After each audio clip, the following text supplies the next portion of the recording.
Well, one of the things I think that's happened in the religious community is you see people who are brought up in religious homes and they're taught the stories of the Bible. They're never taught any deeper philosophy or theology that attaches to that. So they have sort of a children's eyes view of what God is and how to think about God.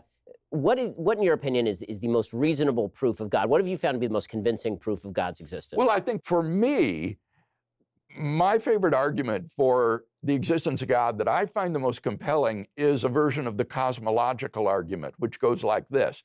Whatever begins to exist has a cause. Something can't just come into being from nothing. Some people think God created the universe. Some people think nothing created the universe, which is the funniest guess. And the nothing people make fun of the God people. They say God doesn't exist. But you know what definitely doesn't exist? Nothing. That's the defining characteristic of nothing, is that it doesn't exist. So what are we talking about? Either you think it's God, something you can't see, touch, taste, photograph, or you think it's nothing, something you can't see, touch, taste, photograph. I think we can all agree, if your nothing sometimes spontaneously erupts into everything. And ask the nothing people, what happens when you die? They'll tell you, nothing. You go into nothing. I'm like, you mean you merge back with your creator? Are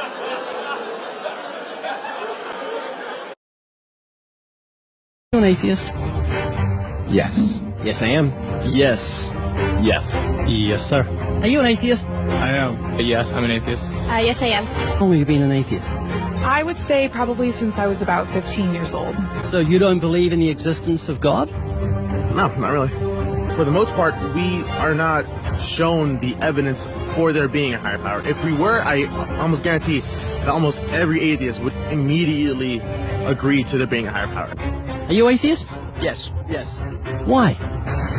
Well, I just haven't seen enough evidence, I suppose. If you could be given evidence, reasonable evidence, would you listen to it? Yeah, I would. Flick through the pages of the book I just put on your lap, look at the color pictures, and I'll ask you a question. Do you believe that book could happen by accident, that nothing produced the color pictures in the book, that red, orange, yellow, green, blue, indigo, violet ink fell from the sky and formed itself into those beautiful pictures, and then black ink fell from the sky, or from nowhere, and formed itself into coherent words? Each numbers fell from the sky, all in order, and then it bound itself and formed itself into a cover with artwork, and there we have a book. Obviously, intelligent design designed the book. Wouldn't that be correct? Yeah. You see where I'm going with this? Yeah. Tell me, what is DNA? What is it? Deoxyribonucleic acid? This is the secret language of DNA. This is the book of life. Instruction book for life. Yes. Whether we're humans, fish, animals, insects, or plant life, the way our bodies look and operate has all been pre-written in the amazing book of our DNA. What do you think of the mentality of someone who believes a book fell together without a bookmaker? Well, it would be crazy. Do you think a book could make itself? No, I don't. Of course not. No. Utterly impossible. Yes. The point I'm trying to make is very simple. Book designer, or bookmaker, DNA, intelligent designer. God. Does that make sense? Yes. DNA couldn't make itself. It's impossible. Does that make sense? Yes. Is this making you think? Yes. And what would you think of the person who believed that DNA, the instruction book for life, happened by accident? We're not just talking about human beings, we're talking about every form of life. Fleas, cats, dogs, elephants, cows, horses, trees, plants, everything has DNA, the instruction book for life. Which makes the book in your hand just seem feeble compared to the infinite intelligence that must have put the instruction book for life together. Can you see what I'm saying? Yeah. Just an example, look how incredibly God has designed and made the heart, so fascinatingly complex.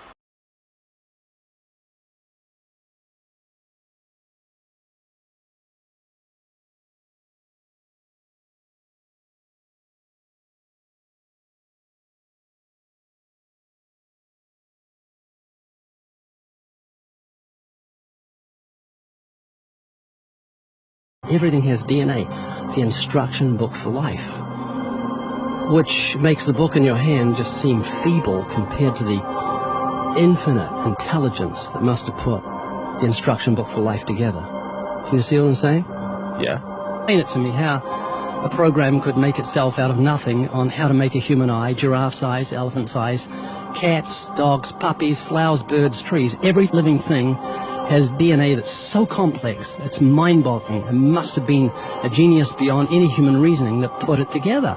And to say it happened by chance is infinitely sillier than saying a physical book happened by chance. All I'm doing is reasoning with you. I'm not arguing. I don't want to win an argument. I'm just saying I want you to concede something that's absolute common sense. And when you do a conceptual analysis of what it is to be a cause of the universe, you arrive at a being which is an uncaused, beginningless, timeless, spaceless, enormously powerful personal creator of the universe. So for me, that is a very convincing argument for God. But I find that with university students, that's not the most convincing argument. But the argument that they find, I think, the most compelling is what I call the moral argument. Objective moral values and duties do exist. There are some moral absolutes. Therefore, God exists.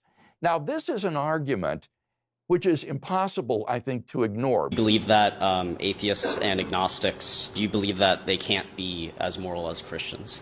Oh, no. Atheists, agnostics can be just as moral as anybody else. The question isn't, do you need God to be moral? Do you have to believe in God to be moral? No. There's atheists that are very moral. The question is, can you justify morality without God? And that's the problem, right? It's not, can you act morally? Of course, atheists can act morally.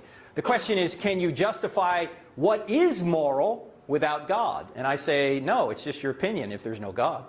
So, how would God influence me to be more moral, even if, like, I think of myself and people tell me that I'm decent and moral? Well, let's back up for a second and ask the question, what is the purpose of life? Is the purpose of life to be moral? I don't know. That's, no, I wouldn't. Well, that's, I guess I would say no, but. What is the purpose then? To make the world a better place. That would be then being moral. Why? Well, yeah, I guess, yeah, in a sense it would be. So that our children and grandchildren can leave. Who cares? We're ultimately going to burn out one day, so what's the ultimate purpose? So that we can live longer and humans can stay on the earth longer. So what? Ultimately it's all going to, we're going to spin out, we're going to heat death.